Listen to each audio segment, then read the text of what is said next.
This video brings us to the last of the smoothing methods or the averaging methods of forecasting that I would like to cover with you.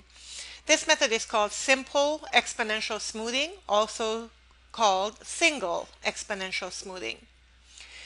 With this method, which is essentially an averaging method, what we use is an alpha smoothing coefficient or a constant.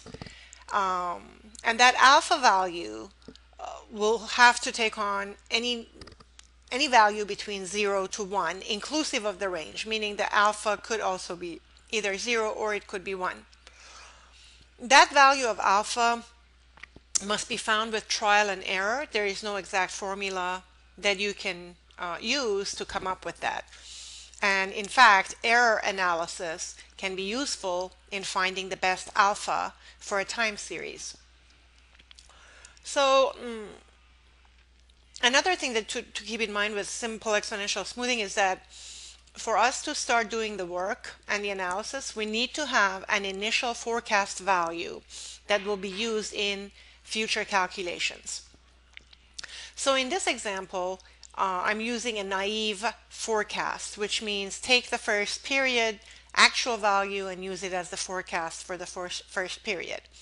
Then for period 2, we start the computation. In exponential smoothing, every time for every period that you want to do a computation, you must use the actual value and the forecast from the prior period. So now that we're doing forecast for time period 2 or for February,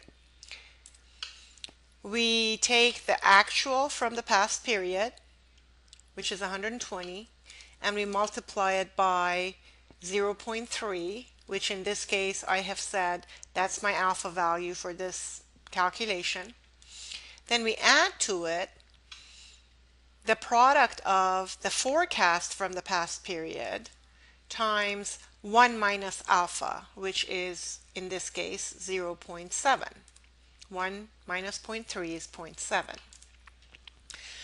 Of course, when the two time period, the forecast and actual from a time period are the same, the forecast for the next period will be that exact same value.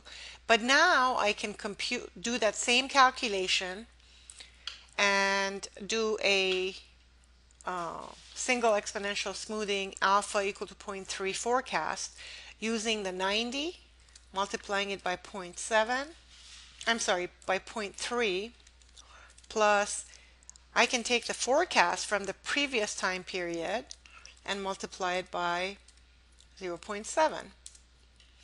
And now I get 111. And these two, I wrote the exact same formula for this forecast and for the forecast of March. In each case, I'm using alpha times the prior time period plus 1 minus alpha times the prior forecast. And that gives me the forecast for the time period that I'm doing the computation. I'm going to copy that formula down, and now you can see that using a single exponential smoothing forecast,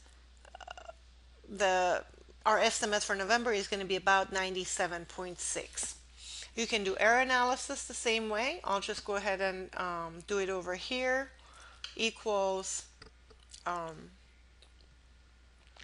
absolute value. I'll just do it straight for absolute value of 90 minus 120. And now I can copy that down. And these are my absolute error terms. So if I average them, I get 24.4 as my MAD. Notice in this example, I did not include time period 1 or January for my error analysis. And the reason is that if I do my error analysis over here, I'm going to get 0.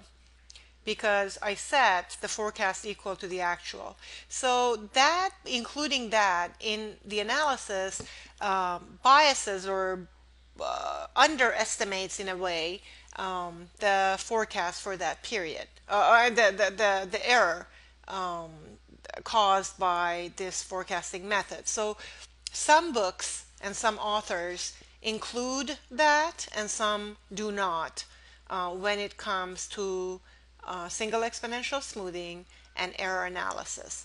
And of course, the same argument can be made for computing mean squared error and mean absolute percent deviation.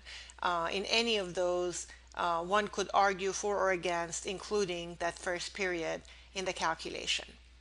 And this concludes my coverage of smoothing methods of forecasting or averaging methods of forecasting.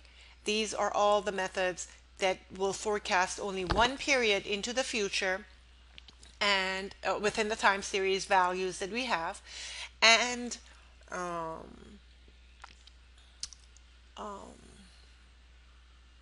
and they are all good for using or forecasting time series which have the random or the irregular component in the time series. If the time series has trend or seasonality, then you do not want to use moving average, weighted moving average, or single exponential smoothing. In those cases, you would want to use another forecasting method which would be more appropriate. Thank you.